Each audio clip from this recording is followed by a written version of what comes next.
Oh, hello everyone.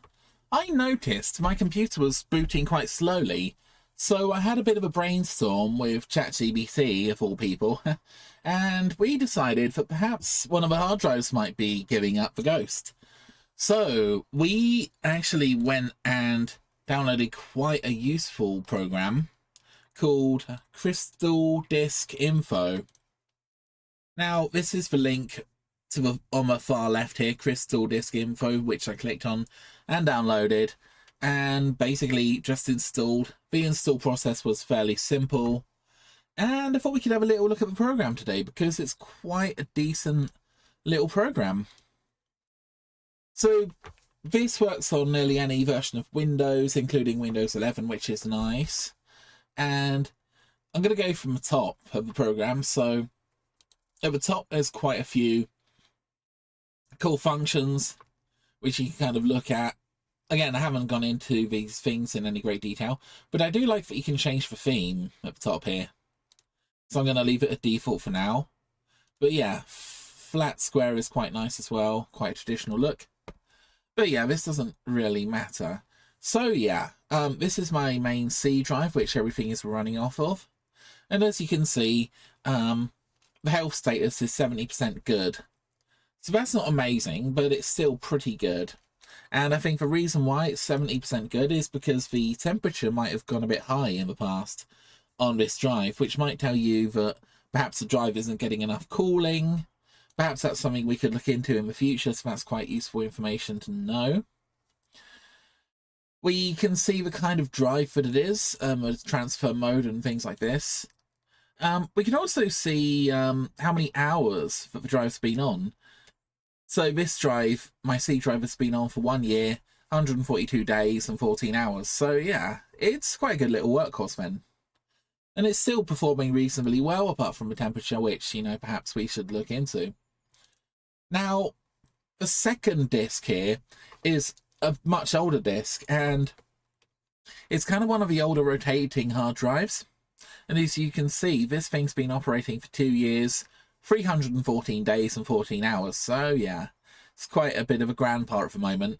And again, it's a spinning disc, so it's rotating at 7,200 RPM, which I'd imagine causes quite a lot of damage over time. And again, you've got all the information about the disc. Now, I'm not really an expert on the disc, but the problematic area seems to be the reallocated sector count here. So again, my understanding is part of the disc has started to fail, so the information on that area has kind of had to be moved, or else it's been kind of deleted from the universe. So again, a bit problematic, and we may have to move all the information off of this disc and maybe unplug it, perhaps replace it with something a bit more modern. Now, typically the solid state drives will last a bit longer than the older style drives. Still, the older style drives are quite good because they offer you quite a lot of storage at a lower price point. But yeah, let's look at the other two drives just because we're here. Again, these two are slightly newer. 99% good, so that's pretty much good enough for me. Again, you can look at the information here. You can look at the time. So this one's been on for 2 years, 4 days.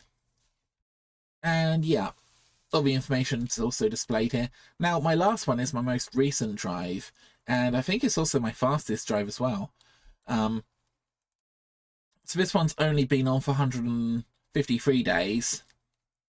And as you can see, it's 99% good still. There's no real warnings or anything. So yeah, this could very well be the cause of the issues I'm facing. So there are a few things you can do to basically transfer data off of the old drive to the new drive. So for a start, I would go into the drive and basically, if you know what you're doing, delete anything that you don't need. Secondly, you can go to clean, a disk cleanup, and again, we're going to select the drive.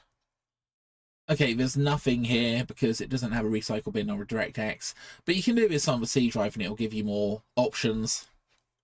Equally, we can type in add or remove programs. And as you guys can see, we can select different drives. So that's the D drive for problematic one. I'm going to choose a different drive because the D drive has kind of already been moved. So again, this is all the information stored on my F drive, for example. And again, if I wanted to hypothetically move some of this stuff, I can typically uninstall it, or, you know, there might be an option occasionally to move the data as well. But yeah, this kind of tells you what's on most of the drives. So yeah, I really need to play Sonic Frontiers at some point. It's kind of on my playlist. But yeah, I will leave a link in the description to the program. The program is free to use. This isn't sponsored content. And I just want to say, yeah, good luck, guys.